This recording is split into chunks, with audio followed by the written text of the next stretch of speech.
La méthode Coué, la maîtrise de soi-même, emploie de l'autosuggestion suite. Mais si notre inconscient est la source de beaucoup de maux, il peut aussi amener la guérison de nos affections morales et physiques. Il peut non seulement réparer le mal qu'il a fait, mais encore guérir des maladies réelles si grandes est son action sur notre organisme. Isolez-vous dans une chambre, asseyez-vous dans un fauteuil, fermez les yeux pour éviter toute distraction et pensez uniquement pendant quelques instants « Telle chose est en train de disparaître, telle chose est en train de venir ».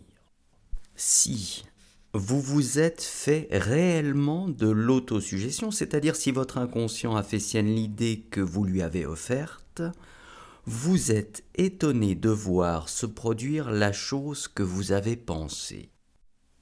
Il est à noter que le propre des idées autosuggérées est d'exister en nous à notre insu et que nous ne pouvons savoir qu'elles y existent que par les effets qu'elles produisent.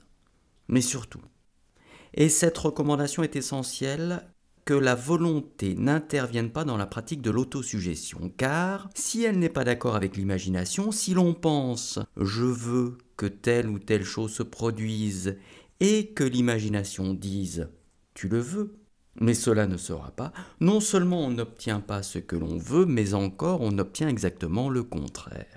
Cette observation est capitale et elle explique pourquoi les résultats sont si peu satisfaisants quand, dans le traitement des affections morales, on s'efforce de faire la rééducation de la volonté.